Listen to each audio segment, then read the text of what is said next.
morning, students. Today we will study about plant reproduction of class 5th.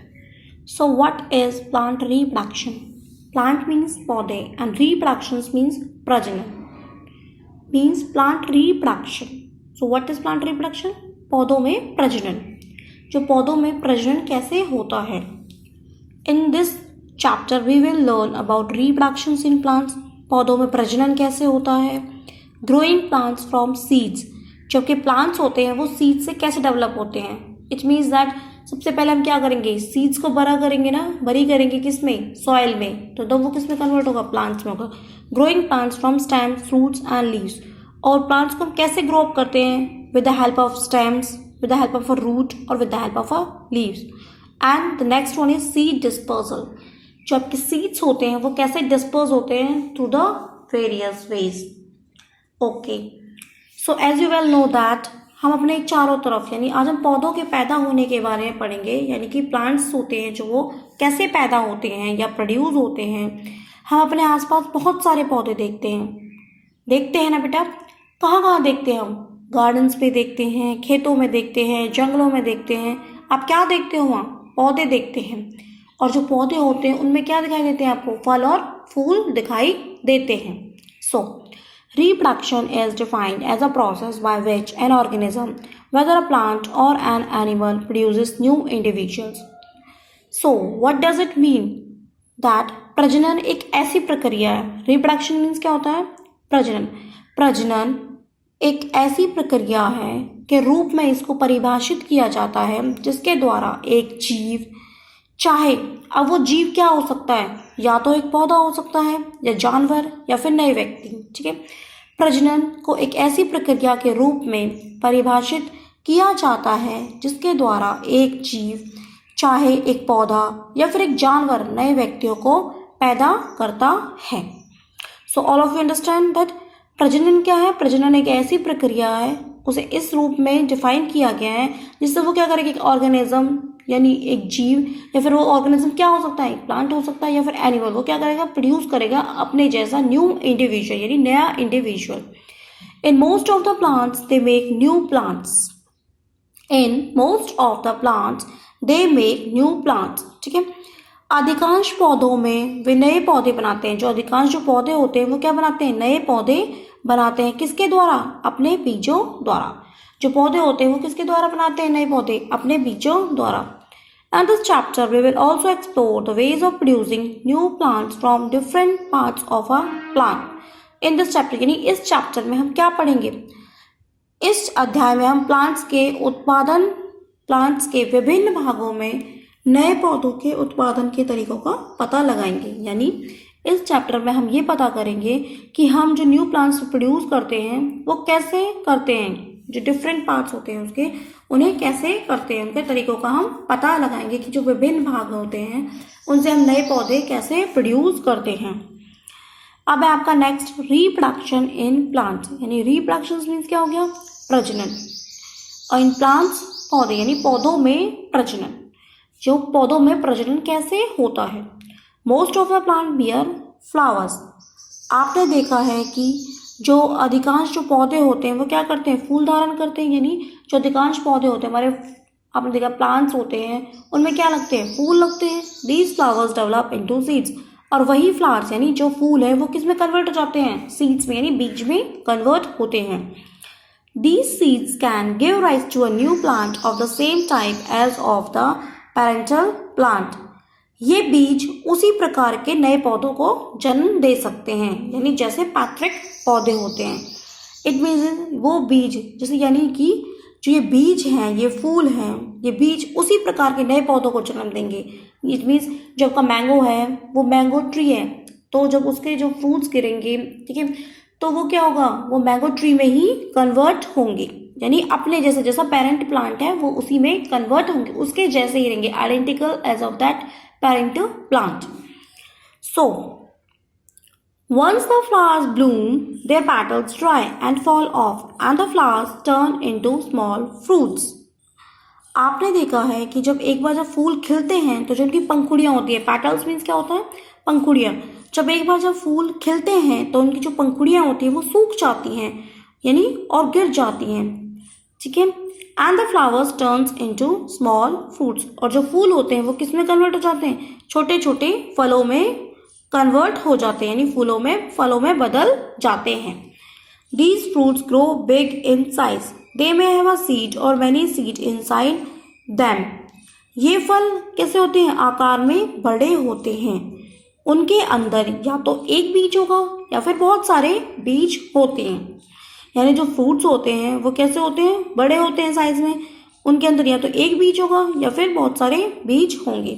These seeds give rise to the new plant. फिर उन्हीं बीजों में से क्या होता है, न्यू प्लांट्स निकलते हैं, ठीक है। उन प्लांट्स में से क्या होता है, नए बीज, ये जो बीज होते हैं वो क्या करते हैं, नए पौधों को जन्म देते हैं। तो आपको समझ में आ गया कि रिप्रोडक्शन प्लांट में क्या होता है। यानी सबसे पहले क्या होगा कि जो आपका फ्लावर्स यानी फूल क्या हो जाता है, जो फूल की पंखुड़ियाँ होती हैं, जो फूल खिलते हैं उनकी जो पंखुड़ियाँ होती हैं वो सूख जाती हैं या गिर जाती हैं, तो फिर वो किस में कन्वर्ट हो जाती है, वो फूल किस में कन्वर्ट हो जाते हैं, छोटे छोटे फ्रूट्स में। जब ये छोटे छोटे फ्रूट्स क्या होते हैं, ये फ्रूट्स क्या होते हैं, साइज में बड़े हो जाते हैं, तो इनमें से क्या निकलते हैं, या तो एक सीड निकलता है या फिर बहुत सारे सीड्स होते हैं, यानी बीज होते हैं। फिर इन बीजों से क्या होता है, न्यू प्लांट्स रिप्रोड्यूस होते हैं, वो क्या करते हैं, न्यू प्लांट्स को देते हैं। नेक्स्ट है आपका seeds are important source of food. जो सीड्स होते हैं यानी बीज होते हैं, उन सभी अनाजों में क्या होते हैं, महत्वपूर्ण स्रोत होता है। यानी देखो, अगर हम जो भी फूड ईट कर रहे हैं, अब जैसे अब व्हीट ग्रो हुए थे, गेहूं ग्रो हुए थे, गेहूं की कटाई हो रही है, तो जो गेहूं ग्रो हुए थे तो वो किससे डाले थे, पहले तो सीड्स यानी बीज डाला गया है, तो फिर उसके बाद ही वो क्या हुए, अनाज में कन्वर्ट हुए हैं। यानी इस मीन्स क्या है, seeds are important source of food, यानी बीज उन सभी अनाजों के भोजन का एक महत्वपूर्ण स्रोत है। All the grains that we eat are seeds, यानी जो भी हम भोजन खाते हैं वो सब क्या होते हैं, बीज होते हैं, यानी सीड्स होते हैं। फॉर एग्जाम्पल जैसे कि rice, wheat, gram, kidney beans, peas are all examples of seeds. जैसे कि आपके चावल हो गए, गेहूं या फिर किडनी बीन्स हैं, ये सब किसके हैं, मटर, बीज के सभी उदाहरण हैं। यानी मटर, बीज ये सब क्या है, बीजों के उदाहरण हैं, ठीक है। Coriander, mustard and cumin are also seeds. Coriander means क्या होता है, धनिया, मस्टर्ड मीन्स सरसों, एंड क्यूमिन्स मीन्स जीरा, यानी धनिया, सरसों और जीरा ये सब भी क्या है, सीड्स हैं, यानी बीज हैं। Seeds are of different shapes and size. जो आपके बीज होते हैं वो कैसे होते हैं, उनकी शेप यानी और साइज क्या होता है, अलग अलग होता है, यानी उनका आकार कैसा होता है, अलग अलग होता है। और साइज भी, यानी साइज कैसे, कुछ सीड्स छोटे होते हैं और कुछ सीड्स बड़े होते हैं। Some seeds like castor, datura, mango are big in size. तो जैसे आपके बीज होते हैं, सीड्स होते हैं, जैसे कैस्टर, ठीक है, या धतूरा, वो सब क्या होते हैं, कैस्टर मीन्स क्या होता है, अरंडी, ठीक है, अरंडी, धतूरा या फिर आम, इनके जो साइजेस होते हैं यानी जो सीड का साइज होता है वो कैसा होता है, बड़ा होता है। While the seeds of mustard, cardamom, cumin are very small in size, लेकिन जो सीड्स होते हैं, बीज होते हैं, मस्टर्ड मीन्स सरसों, बताया मैंने आपको, सरसों, धनिया और जीरा, उनके जो बीज होते हैं उनका साइज कैसा होता है, छोटा होता है as compared to that of castor, datura, mango. Okay, so all of you understand that कि कैस्टर, धतूरा, मैंगो के भी सीड्स होते हैं वो कैसे होते हैं, बिग होते हैं साइज में, एज वेल एज दैट, मतलब किसके कंपैरिजन में, मस्टर्ड, कार्डमम, क्यूमिन, ठीक है, उसमें। अब आप देखो, जैसे देखते हैं कि हमारा साइज कैसा होता है, बड़ा होता है, जो बड़े बच्चे होते हैं उनका साइज कैसा होता है, बड़ा होता है, लेकिन जो छोटे बच्चे होते हैं उनके साइज कैसा होता है, छोटा होता है, ठीक है। तो उसी तरह से कुछ सीड्स कैसे होते हैं, बड़े होते हैं और कुछ सीड्स छोटे होते हैं।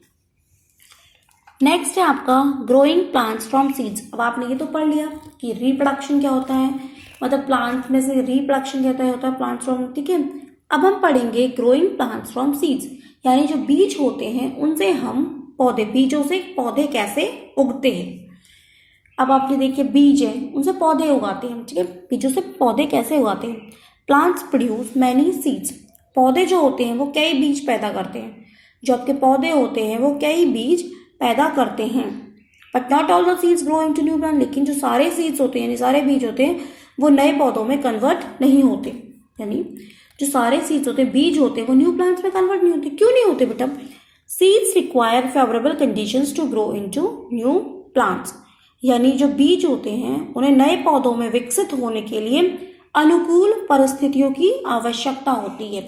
यानी जो कंडीशंस उन्हें चाहिए वो सीड्स को डेवलप होने में, वो सब चीज़ें क्या होती है, फेवरेबल होनी चाहिए, यानी परिस्थितियाँ अनुकूल होनी चाहिए वो परिस्थितियाँ। ओनली दो seeds which get the right conditions grow into new plants, यानी केवल वही बीज जिन्हें सारी परिस्थितियाँ मिलेगी, जिन्हें सही परिस्थितियाँ मिलती हैं, वही पौधों में विकसित होते हैं। केवल जो वही बीज होंगे जिन्हें सही परिस्थितियाँ मिलेगी, वही पौधों में विकसित होते हैं। अब वो परिस्थितियाँ क्या है, दीज राइट कंडीशन, वो सही परिस्थितियाँ क्या, यानी आप क्या कर रहे हो, प्रोड्यूस कर रहे हो सीड से, क्या कर रहे हो, न्यू प्लांट्स प्रोड्यूस कर रहे हो। तो आप ये देखोगे कि जो आप सीड्स बीज ले रहे हो उसमें क्या होगा, वो क्या होना चाहिए, अच्छा होना चाहिए, अच्छी क्वालिटी का होना चाहिए। सीड शुड बी हेल्दी, यानी जो आपका सीड है, यानी आपका जो बीज है वो कैसा होना चाहिए, स्वस्थ होना चाहिए। Damage seeds do not grow into new plants, जो आपका डैमेज सीड्स है, यानी जो क्षतिग्रस्त है या फिर जिसमें प्रॉब्लम है, वो सीड्स क्या होगा, न्यू प्लांट में कन्वर्ट नहीं होगा। ठीक है, जस्ट एज लाइक दैट कि अगर हम होते हैं, हम सही होते हैं, that we are in the right stamina, we are in the right condition, तो हम अपना वर्क बहुत एफिशिएंटली करते हैं, बहुत अच्छी प्रकार से करते हैं। लेकिन अगर हमें फीवर हो गया या फिर हमें कोई प्रॉब्लम है तो हम वो वर्क नहीं कर पाते ना, तो उसी वे से जो आपके सीड्स हैं वो भी ग्रो नहीं कर पाएंगे अगर वो हेल्दी नहीं होंगे। तो जो डैमेज सीड्स हैं वो ग्रो नहीं करेंगे, क्या ग्रो करेंगे, जो सीड्स हेल्दी हैं। Seed should get right type of soil and minerals from it, जो आपके बीज हैं उनको क्या मिलना चाहिए, सही प्रकार की मिट्टी, और उसमें से, उस मिट्टी में से खनिज पदार्थ मिलने चाहिए, प्राप्त होने चाहिए। Seed should get right amount of water, air, light and warmth, बीजों को सही मात्रा में पानी, हवा, प्रकाश और गर्मी की मात्रा मिलनी चाहिए, तभी वो क्या होंगे, सीड्स न्यू प्लांट्स में डेवलप होंगे। तो आपने क्या सीखा, ग्रोइंग प्लांट्स फ्रॉम सीड्स, यानी जो सीड्स होते हैं, बीज होते हैं, उनसे हम कैसे ग्रो अप कर रहे हैं न्यू प्लांट्स। प्लांट्स क्या करते हैं, बहुत सारे सीड्स प्रोड्यूस करते हैं, लेकिन जो सारे सीड्स होते हैं वो न्यू प्लांट्स में डेवलप नहीं होते। तो सीड्स हो, जो सीड्स को रिक्वायर होता है, यानी जब सीड्स न्यू प्लांट्स में डेवलप होंगे तो उन्हें क्या होना चाहिए, फेवरेबल कंडीशंस मिलनी चाहिए, यानी अनुकूल परिस्थितियाँ मिलनी चाहिए, किसके लिए, न्यू प्लांट्स में कन्वर्ट होने के लिए। सिर्फ वही सीड्स ग्रो होते हैं न्यू प्लांट्स में जिन्हें क्या होते हैं, राइट फेवरेबल कंडीशंस मिलती हैं। अब वो राइट कंडीशंस क्या है कि जो सीड है वो हेल्दी होना चाहिए, उसमें कोई भी प्रॉब्लम नहीं होनी चाहिए, कोई डैमेज सीड्स नहीं होने चाहिए। सीड्स को मतलब राइट टाइप ऑफ सॉइल, यानी अच्छे प्रकार की मिट्टी मिलनी चाहिए और उसमें से खनिज पदार्थ मिलने चाहिए। सीड्स होते हैं उन्हें क्या मिलना चाहिए, सही मात्रा में पानी, हवा, प्रकाश और गर्मी मिलनी चाहिए, तभी वो सीड्स क्या होंगे, न्यू प्लांट्स में रिप्रोड्यूस होंगे।